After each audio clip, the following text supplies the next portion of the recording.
बहुत सारे लोगों को कंसर्न होता है कि हम अपना फेस जो है उसको हम किस तरह से ग्लो कर सकते हैं, किस तरह से फेस। अगर पिंपल्स हैं स्किन के ऊपर, कोई एक्नी रिलेटेड इश्यूज़ हैं या ब्लैक हेड्स वाइट हेड्स हैं, हाइड्रा फेशियल जिसकी बहुत ज़्यादा हाइप भी है, तो ये एक प्रोसीजर है जिससे वाकई हेल्प होती है। मेरे ख्याल में बेस्ट तरीका किसी भी दवाई को इस्तेमाल करने का ये है कि एक क्वालिफाइड डॉक्टर ने आपको अगर कहा है ना तो आप उसकी बात। जो वाइटनिंग इंजेक्शंस होते हैं ग्लूटाथायोन या और भी डिफरेंट जो लगाए जाते हैं, ये कितने ज़रूरी हैं और फिर इनके साइड इफ़ेक्ट्स किस तरह से हो सकते हैं? ग्लूटाथायोन लगा लेना या ना लगा लेना, इससे कोई बहुत ज़्यादा फ़र्क नहीं पड़ता। खुदारा जो लड़कियां लड़के जाते हैं अपने ट्रीटमेंट्स कराने, इंजेक्शंस लेने, उनको कम से कम और बहुत सारे साइड इफ़ेक्ट मैं आपको बता दूं ऐसे हैं जो परमानेंट सॉर्ट के हैं। अस्सलाम वालेकुम नाज़रीन, मैं डॉक्टर अमाडा, उम्मीद करती हैं आप सब खैरियत से होंगे। हेल्थ बैठक पॉडकास्ट विद डॉक्टर अमाडा में आप सबको खुशामदीद कहते हैं।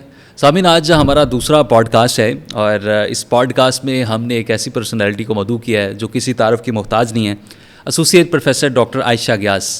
आप डिफरेंट टीवी चैनल्स पे मॉर्निंग शोज़ में इनको आप देखते होंगे। स्पेशली बात करती हैं स्किन के हवाले से। स्किन में इनकी बड़ी एक्सपर्टीज़ रखती हैं, डर्माटोलॉजिस्ट भी हैं और इनको आज हमने मदऊ किया है। हम कुछ मिथ्स हैं उसको डिस्कस करेंगे और बहुत सारे लोगों को कंसर्न होता है कि हम अपना फेस जो है उसको हम किस तरह से ग्लो कर सकते हैं, किस तरह से फेस पे खूबसूरती, चेहरे की रंगत को बेहतर किया जा सकता है। तो इस पूरे मौजू को डिस्कस करने के लिए हमारे साथ मौजूद हैं डॉक्टर आयशा ग्यास। अस्सलाम वालेकुम, वेलकम करते हैं मिस। वालेकुम सलाम, बहुत शुक्रिया आपने इनवाइट किया और हमें मौका दिया कि हम अपनी एक्सपर्टीज़ आपके साथ शेयर कर सकें। मिस, हमारे लिए ऑनर की बात है कि आप जैसे लोग यहाँ पर आज बात कर रहे हैं और यकीनन आज बहुत सारे लोग इससे मुस्तफ़ीद भी हो गए, चूँकि ऑथेंटिक इन्फॉर्मेशन मिलना आप सबके लिए बहुत ज़रूरी है। बहुत सारी जगहों पे हम सुनते हैं लेकिन वो उस तरह की इन्फॉर्मेशन नहीं होती जिस पे आप रिलाई कर सकें। बहुत सारे ऐसे मिथ्स होती हैं जिसको कैटर किया जाता है। नए लोग जो बता रहे होते हैं लेकिन उनके पास नॉलेज नहीं होता। नॉलेज अगर होता भी है तो वो रिसर्च बेस नहीं होता। तो आप इंशाल्लाह रिसर्च बेस पे ही काम करेंगी और बता भी रही हैं। थोड़ा सा बताएं कि ये जो वाइटनिंग इंजेक्शंस होते हैं ग्लूटाथायोन या और भी डिफरेंट जो लगाए जाते हैं, ये कितने ज़रूरी हैं और फिर इनके साइड इफ़ेक्ट्स किस तरह से हो सकते हैं? देखिए, वाइटनिंग इंजेक्शन जैसे आपने खुद ही बता दिया कि ग्लूटाथायोन है, इसके अलावा कुछ इससे रिलेटेड केमिकल्स भी होते हैं। लेकिन ग्लूटाथायोन की अगर बात की जाए तो बहुत अरसा पहले, कुछ साल पहले एक रिसर्च आई थी और उस रिसर्च में उन्होंने ये साबित किया कि ग्लूटाथायोन के इंजेक्शंस या टैबलेट्स लेने के बाद फेस का कॉम्प्लेक्शन कुछ हद तक बेहतर हो जाता है। उसके बाद एक बहुत ज़्यादा हाइप क्रिएट हो गई और उस हाइप ने सब लोगों को अपनी तरफ अट्रैक्ट किया कि प्रोबेबली ग्लूटाथायोन नहीं लगाएंगे तो शायद हमारी ज़िंदगियाँ अधूरी हैं। और इस चीज़ को लेके बहुत ज़्यादा मार्केटिंग हुई, बहुत बिजनेस हुआ, इसको बहुत कैश किया गया। अगर as a doctor, as a researcher, as a scientist आप मेरी ओपिनियन ग्लूटाथायोन के ऊपर जाने तो मेरे ख्याल में ग्लूटाथायोन लगा लेना या ना लगा लेना, इससे कोई बहुत ज़्यादा फ़र्क नहीं पड़ता। मेरे पास बहुत से पेशेंट्स आते हैं और बहुत ज़्यादा वो मुझे इंसिस्ट करते हैं कि हमें ग्लूटाथायोन दें, तो उन्हें सबसे पहले तो मैं यही समझाती हूँ कि ये केमिकल आपकी बॉडी में भी मौजूद है, सबके अंदर होता है। एक्स्ट्रा क्वांटिटी में हम आपको दे भी देंगे तो उन्हीं लोगों को ज़्यादा फ़ायदा होगा जिनकी बॉडी में ये डेफिशिएंट है। और प्लस इसके साथ अगर हम बहुत ज़्यादा हाई डोज में फुल कोर्स भी ग्लूटाथायोन इंजेक्शंस का दे दें तो भी हम गारंटीड तौर पे नहीं कह सकते कि आपका कॉम्प्लेक्शन बहुत ज़्यादा वाइट हो जाएगा। आई मीन आप उसको 1 या 2 टोन करेक्शन तक जा सकते हैं, लेकिन अगर आप चाहते हो कि आपका कलर चेंज होकर बहुत वाइट हो जाए, जैसे कि बहुत सारे एग्जांपल्स हम सुनते रहते हैं, फलां का रंग बहुत गोरा हो गया, फलां का हो गया, तो ये सिर्फ और सिर्फ कही सुनी बातें हैं, इनमें कोई बहुत ज़्यादा हकीकत नहीं है। और ग्लूटाथायोन का अपने दिमाग में एक इमेज क्रिएट कर लेना कि प्रोबेबली इसको इंजेक्ट कराने के बाद मेरा कलर बहुत फेयर हो जाएगा, दिस इज़ फार फ्रॉम। ये हम चंद सालों से ही देख रहे हैं, जिस तरह से सोशल मीडिया के ग्लैमर आप देखते हैं कि बहुत सारी सेलिब्रिटीज़ भी इसको प्रमोट करती हुई नजर आती हैं और नए यंगस्टर्स क्लिनिक डिफरेंट जगह पे बनाकर खोल के उसको वो तशहीर भी करते हैं, जो आएँ हमारे पास अगर आप रंग गोरा करवाना चाहते हैं, ख़ुद को निखारना चाहते हैं। तो मैं ये जानना चाह रहा हूँ कि ये पहले वक्तों में तो नहीं था, लोग फिर भी ग्लो कर रहे होते थे, नेचुरल डाइट से भी ले रहे होते थे। तो अब ये इतना एक तो मिस इन्फॉर्मेशन है, इतना वो इसको ज़्यादा वो बताया जा रहा है कि जब तक आप वो उस तरफ नहीं जाएंगे तो आपकी रंगत अच्छी नहीं होगी, स्किन ग्लो नहीं करेगी। तो आप क्या समझते हैं, बीइंग अ प्रोफेशनल आप क्या गाइड करती हैं उन लोगों को, स्पेशली यूथ ज़्यादा इस तरफ माइल हो रही है? तो देखिए मैडा, आपके ना क्वेश्चन में ही आंसर था। आपने खुद ही कहा कि पहले भी तो लोग थे ना वो नेचुरल डाइट्स लेते थे। अगर आपने ज़ाहिर है एक जनरेशन पहले के लोग भी देखे हैं और अब आपसे छोटी जनरेशन के लोगों को भी आप देख रहे हो, आपके ख्याल में क्या पाकिस्तान में रहने वालों की रंगत तब्दील हो गई है? ग्लूटाथायोन के आने से क्या इंडो पाक के रीजन के लोगों की कॉम्प्लेक्शन चेंज हो गए? कॉम्प्लेक्शन तो वही है। क्या आपके ख्याल में एशियन पब्लिक जो कि बहुत ज़्यादा ग्लूटाथायोन इंजेक्ट कर रही है, क्या उनके रंगत बहुत बदल गई है? ऐसा हरगिज़ नहीं है। पहले भी वही कलर टोन्स नज़र आती थी, अब भी वही कलर टोन्स नज़र आती हैं। दूसरी बात जो आपने कहा कि यंगस्टर्स ढेर सारे क्लिनिक्स बनाए हुए हैं, लोगों को इन्वाइट करते हैं हमारे पास आए, रंग गोरा करें। 90% जो लोग ग्लूटाथायोन इंजेक्शन की तशहीर कर रहे हैं और लोगों को इन्वाइट कर रहे हैं, they are not even qualified doctors, नहीं है, they are not even doctors. तो उनको कोई पूछने वाला नहीं है, कोई पूछने वाला नहीं है। पाकिस्तान में कोई पूछने वाला नहीं है, कोई लेजिस्लेशन नहीं है। मैं तो कहती हूँ खुदारा जो लड़कियाँ लड़के जाते हैं अपने ट्रीटमेंट्स कराने, इंजेक्शंस लेने, उनको कम से कम ये ज़रूर देख लेना चाहिए कि जो बंदा हमें ट्रीट करने वाला है क्या वो डॉक्टर भी है। और पहली बात, अगर वो डॉक्टर है भी तो क्या वो एस्थेटिक ट्रीटमेंट्स में सर्टिफाइड है? अगर वो सर्टिफाइड होगा तो डेफिनेटली वो ग्लूटाथायोन की तशहीर नहीं करेगा कम अज़ कम, या लोगों को इनवाइट नहीं करेगा। बिकॉज हर क्वालिफाइड इंसान को ये आइडिया है कि हम कितने मर्जी ग्लूटाथायोन लगा दें, जितना मर्जी इसके ऊपर पैसा बहा लें, हम बहुत ज़्यादा रंगत की तब्दीली को अचीव नहीं कर सकते हैं। अच्छा, दूसरा पहलू हम ये भी देखते हैं, अभी चूँकि पहले तो सर्जरीज होती थी अगर कोई ज़्यादा इशू होता है, अब मिनिमल इन्वेसिव सर्जरीज जिसको नॉन प्रोसीजरल कहते हैं हम, तो वो भी बहुत ज़्यादा ट्रेंड में है। हर कोई डिफरेंट प्रोसीजर्स करवा रहा होता है, जिसमें हाइड्राफेशियल है या मिनिमल जिसमें हम ड्राई नीडलिंग का कहते हैं, या फिर केमिकल पीलिंग करवाई जाती है।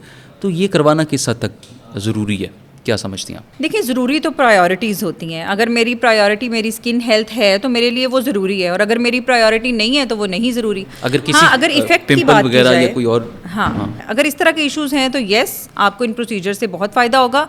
सबसे बड़ा प्रोसीजर जो मेरे ख्याल में जो मिनिमली इन्वेसिव कह लेंगे, नॉन इन्वेसिव है, एक्चुअली तो वो नॉन इन्वेसिव है, दिस इज़ हाइड्राफेशियल, जिसकी बहुत ज़्यादा हाइप भी है। तो ये एक प्रोसीजर है जिससे वाकई हेल्प होती है। और इसके अलावा माइक्रो नीडलिंग है, फिर हाई इंटेंसिटी फोकस्ड अल्ट्रासाउंड या हाइफू है, देन फिर माइक्रो इन्वेसिव प्रोसीजर्स आ जाते हैं। तो इन सब प्रोसीजर्स के बहुत बहुत अच्छे बेनिफिट्स हैं, प्रोवाइडेड आपने सही क्लाइंट या पेशेंट चूज़ किया है, सही टेक्निक इस्तेमाल की है, और करने वाला बंदा जो है वो कितना एक्सपर्ट है। ये बिल्कुल this is the man behind the gun who matters. बिल्कुल ऐसी। अभी अब देखें, फील्ड से हट के जो डॉक्टर्स हैं, फ़र्ज़ करें कोई मेडिसिन का है, वो क्लिनिक बना के एस्थेटिक क्लिनिक बना के रन करता है, उसका क्लाइंट और जो एक प्रोफेशनल जैसे आपकी जो एक्सपर्टीज़ हैं वो स्किन में है, डर्मा में है, उसमें कितना फ़र्क तो जारी बात होगा, बहुत फ़र्क। तो वो लोग आप देखें कि वो किस हद तक वो अपने क्लिनिक को रन कर रहे हैं, उस तशहीर भी उस तरह की है। तो इसको आप किस एंगल से देखते हैं? इसमें देखें, बात वही आ जाती है कि पढ़े लिखे बंदे की सोच में और अनपढ़ बंदे की सोच में फ़र्क होता है। अगर मैंने सही क्वालिफिकेशन अचीव नहीं की और मैं अपने से ऊपर वालों को देख के ये सोच लेता हूँ कि मैंने एक एस्थेटिक क्लिनिक बनाना है और रन करना है, तो मे बी मैं कारोबार की हद तक उसको कुछ हद तक ले जाऊँगा और झूठ सच बोल के लोगों को कुछ तशहीर करके लोगों को बुला लूँगा, लेकिन वो लॉन्ग टर्म नहीं होगा। उसकी ना तो मेरा नाम बनेगा, ना ही लोगों की ज़िंदगियों में मैं कोई वाज़े फ़र्क दे पाऊंगी, और ना ही फिर वो अपनी रहती उम्र तक मुझे याद करेंगे। And patient is a reference of the other patient, और ना ही वो मेरे पास मज़ीद क्लाइंट्स भेजेंगे। तो ये एक बबल होगा जो कभी ना कभी ज़रूर फटेगा। सही। तो ये इसका लॉन्ग टर्म कोई फ्यूचर नहीं होगा मेरे ख्याल में। और हमने बहुत सारे लोगों को डूबते देखा है, बहुत सारे लोगों को उभरते देखा है। उभरते वही हैं जिनकी बेस होती है, जिनकी फाउंडेशन है, जो स्ट्रॉन्ग बुनियादों के ऊपर खड़े हैं। और अगर बुनियाद ही नहीं है, आप कहीं सुनी बातों को बस कैश करना चाहते हैं, बिजनेस करना चाहते हैं, तो वो शॉर्ट टर्म होगा। ठीक है। आजकल सोशल मीडिया का दौर है, as we living in digital age, और इस एज में हम देखते हैं कि बहुत सारी ऐसी चीज़ें जो मिस हैंडल होती हैं। जो वेंडर है, जो क्लाइंट है, अब वो तो कोई वीडियो देखेगा तो वो तो बड़ा उससे इंस्पायर होगा कि यार ये बताई जा रही है, ठीक होगी, हकीकत होगी, इसी को परचेज़ कर लेते हैं, वहीं पे भी सेल कर रहे होते हैं। तो क्या समझती हैं कि जो आपकी ज़िंदगी के साथ अगर कोई मेडिसिन, कोई दवा आप लेती हैं, डर्मा में आप टॉपिकल कोई चीज़ भी लेते हैं, तो वो भी आपके लिए हार्मफुल हो सकती है। ये जो सोशल मीडिया पे चीज़ें दिखा के बेची जा रही हैं स्किन के लिए, जब तक कोई डॉक्टर प्रिस्क्राइब नहीं करता आपको, तो वो चीज़ लेनी नहीं चाहिए। इसको आप किस एंगल से देखती हैं? इसको मैं इस तरह देखती हूँ कि मेरे पास जब पेशेंट्स आते हैं तो अक्सर औकात वो मुझे कहते हैं कि डॉक्टर साहब हमने 40 या 50 हज़ार रुपया लगा लिया हुआ है पिछले 2 माह में, हमें फ़र्क नहीं पड़ा। जब इंक्वायर करते हैं कि कहाँ ये पैसे लगाए हैं, तो पता चलता है कि जी ऑनलाइन एड्स थी, किसी ने वीडियो डाली हुई थी, मेडिकल स्टोर वाले ने वीडियो डाली हुई थी, इन्फ्लुएंसर ने डाली हुई थी, मॉडल ने डाली हुई थी, और एक सेलिब्रिटी ने डाली हुई थी। उन्होंने कहा कि ये चीज़ अच्छी है तो इसको ले लें। देखिए, मैं इसको ऐसे ही समझाऊंगी लोगों को, क्योंकि हमारी पब्लिक बड़ी मासूम है, लेमैन है ना, इनको ज़्यादा अंडरस्टैंडिंग नहीं है। मेरे ख्याल में बेस्ट तरीका किसी भी दवाई को इस्तेमाल करने का ये है कि एक क्वालिफाइड डॉक्टर ने आपको अगर कहा है ना, तो आप उसकी बात को मान सकते हैं। सोशल मीडिया पे जैसे आपने कहा ढेर सारी वीडियोज़ हैं, डेली अपलोड होती हैं, तो ऐसा नहीं है कि ब्लाइंडली कोई भी आपको कह देता है कि ABC XYZ कोई भी क्रीम आप अपने मुंह पे लगा लो तो आप लगा लेंगे। ना सिर्फ पैसे ज़ाया होंगे, आपकी एनर्जीज वेस्ट होंगी, आपकी स्किन वेस्ट हो जाएगी, और बहुत सारे साइड इफ़ेक्ट मैं आपको बता दूं ऐसे हैं जो परमानेंट सॉर्ट के हैं। उनको हम 60 to 70% तक मैक्सिमम ठीक कर सकते हैं, बहुत सारे पैसे लगा के, बहुत सारे प्रोसीजर्स करके, बहुत सारे लेजर्स करके, इंजेक्शंस लगा के। But then at the end of the day कई दफ़ा हम ये भी कह रहे होते हैं कि भाई इससे ज़्यादा फ़ायदा नहीं होगा, और ये वाला जो साइड इफेक्ट आपको आ गया है वाइटनिंग क्रीम से, ये नहीं जाने वाला for rest of your life. और देखिए ये कितना बड़ा एक स्टिग्मा है। अच्छा, दूसरा ट्रेंड ये भी हम देखते हैं कि बहुत से क्रीमों का मिक्सचर बनाया जाता है, और वो बनाने वाले कौन है? डॉक्टर नहीं है, फार्मास्यूटिकल कंपनीज नहीं है, वो आम घरों में लोग फार्मूलाज खुद से बना रहे हैं, बन रहे हैं, वो सैलून्स में बन रहे हैं, तो वो फार्मूलाज बेचे जा रहे हैं। और फिर देखते हैं कि हमारी स्किन बहुत सेंसिटिव है, उस स्किन को जब आप वो कुछ अरसे के लिए लगाएंगे तो सुपरफिशियल ले तो गई, बिल्कुल। वो फिर उसके बाद आप साहिल क्या देखते हैं, ये चैलेंजेस फेस में आप किस तरह से देखते हैं, पेशेंट क्या कंप्लेन करता है? इसके ऊपर बिल्कुल मैं एक रिसर्च भी कर रही हूँ, और मेरा काफ़ी बड़ा सैम्पल साइज़ है, और मैंने 80+ लोगों को इसके ऊपर एनरोल कर लिया हुआ है। होता क्या है कि वाइटनिंग क्रीम्स के मिक्सचर्स के अंदर चीज़ें मोर और लेस वही होती हैं, क्रीमों के नाम वही हैं, लोकल जो हमें ज़ुबानी भी याद हो गए हैं, उन्हीं को मिक्स करके डिज़ायर्ड इफेक्ट अचीव करने की कोशिश की जाती है। लेकिन होता क्या है कि स्किन आहिस्ता आहिस्ता बारीक होती जाती है, और जो उसमें स्टीरॉइड्स होते हैं, स्टीरॉइड्स की वजह से हमारी जो स्किन का नेचुरल कलर है वो आर्जी तौर पे थोड़ा सा कम होता है। तो पेशेंट को एक रीअश्योरेंस होती है कि अच्छा ये मैं जो चीज़ें लगा रहा हूँ ना, मुझे ये फ़ायदा दे रही हैं, ये मेरा रंग गोरा कर रही हैं, और प्रॉबेबली मुझे इनको लगाते रहना चाहिए। वहाँ पे गलती स्टार्ट होती है। 2 से 3 महीने गुजरने के बाद फिर स्किन हल्की सी पिंकिश होती है, रेड होती है, उसके बाद वो परमानेंटली थिन हो जाती है, लाल वेन्स नज़र आना शुरू हो जाती हैं। अक्सर लोगों की स्किन आपने देखा होगा कि परमानेंटली रेड रहना शुरू हो जाती है। तो हम अपनी ज़ुबान में उसको टेलेंजियोग्टेसियास कहते हैं, एरिथीमा बोलते हैं, रोजेशिया बोलते हैं। ये सारे स्टीरॉयड रिलेटेड क्रीम्स के साइड इफेक्ट्स हैं। तो इतने सारे पेशेंट्स को स्टडी करने के बाद मैं इस नतीजे पे पहुंची हूँ कि आप आर्जी फ़ायदे के लिए परमानेंटली अपनी स्किन का कुर्बानी ना दें, और बेहतर यही होगा कि कोई अच्छी सी ऑथेंटिक चीज़ें जो हैं वो डॉक्टर से लिखवा लें, और उनको जितना मर्जी लंबा अरसा करें, उसमें कोई लिमिट नहीं है। अच्छी चीज़ों को आप लॉन्ग टर्म। अच्छा, आजकल शादियों का सीज़न है, और शादीशुदा जो लोग हैं, बल्कि शादियों से पहले का जो एक पीरियड होता है, शादी ब्याह से पहले क्या प्रोसीजर्स करवाने चाहिए? क्योंकि बहुत सी खातीन कंसर्न रखते हैं कि शादी पे हमें बहुत ग्लो दिखाना है, निखर के आना है, उनके लिए क्या मशवरा? उनके लिए बहुत अच्छे मशवरे हैं जी। शादी ब्याह के लिए जो लोग अपना माइंडसेट बना रहे हैं, तैयारी होना चाह रहे हैं, तो अगर तो वो शादी से 1 हफ़्ता पहले का टाइम है, 1 वीक बिफोर शादी, मैक्सिमली बेनिफिट जो किसी प्रोसीजर का होगा that is going to be hydrofacial. Hydrofacial को 1 हफ़्ता पहले आप ले लें। This is practically non invasive, कोई मसला नहीं होने वाला, कोई रिएक्शन नहीं होंगे, रेडनेस नहीं आएगी, उसका डाउन टाइम कोई नहीं है एज पर से। लेकिन अगर आपके पास थोड़ा सा टाइम है, आप कोई महीना 1.5 महीना पहले अपनी शादी को लेकर प्लान कर रहे हैं, तो then micro needling mesotherapy is the best procedure, और ये मिनिमली इन्वेसिव होता है। ये स्किन के सुपरफिशियल लेयर्स के अंदर नीडल्स जाती हैं, 1 से 2 दिन का डाउन टाइम होता है, थोड़ी सी रेडनेस वगैरह भी होती है। इसके अलावा केमिकल पील्स हैं, माइक्रोडर्म एब्रेजन है, हाइफू के प्रोसीजर्स हैं। ये वो प्रोसीजर्स हैं जो स्किन को शाइन देते हैं, ग्लो देते हैं, थोड़ी सी फेयरनेस भी इंसान अचीव कर सकता है। अगर किसी के ब्लैक हेड, वाइट हेड या एक्नी टाइप मसाइल हैं, तो वो भी 1 से 2 हाइड्रोफेशियल्स के साथ काफ़ी हद तक बेहतर हो जाते हैं।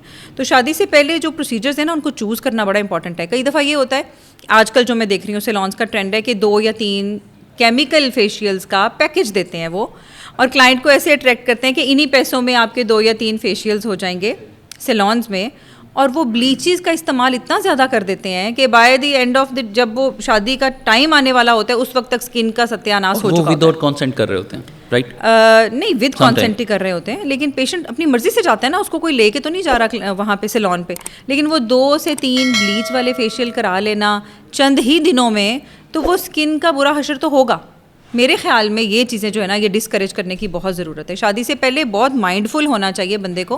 और लड़कियां आजकल कोई अनपढ़ नहीं है सारी की सारी, और सोशल मीडिया का दौर है, आप बैठे बैठाए मुफ्त में इन्फॉर्मेशन मिल रही है। ऑथेंटिक सोर्सेज देखें, जैसे आपका प्रोग्राम है, आपकी एक बैकग्राउंड है, आपका एक नॉलेज है, आपकी एक रेपुटेशन है, इस तरह के प्रोग्राम्स देखें जिसमें आपको लगता है कि इन्फॉर्मेशन ठीक होगी, सच्ची होगी।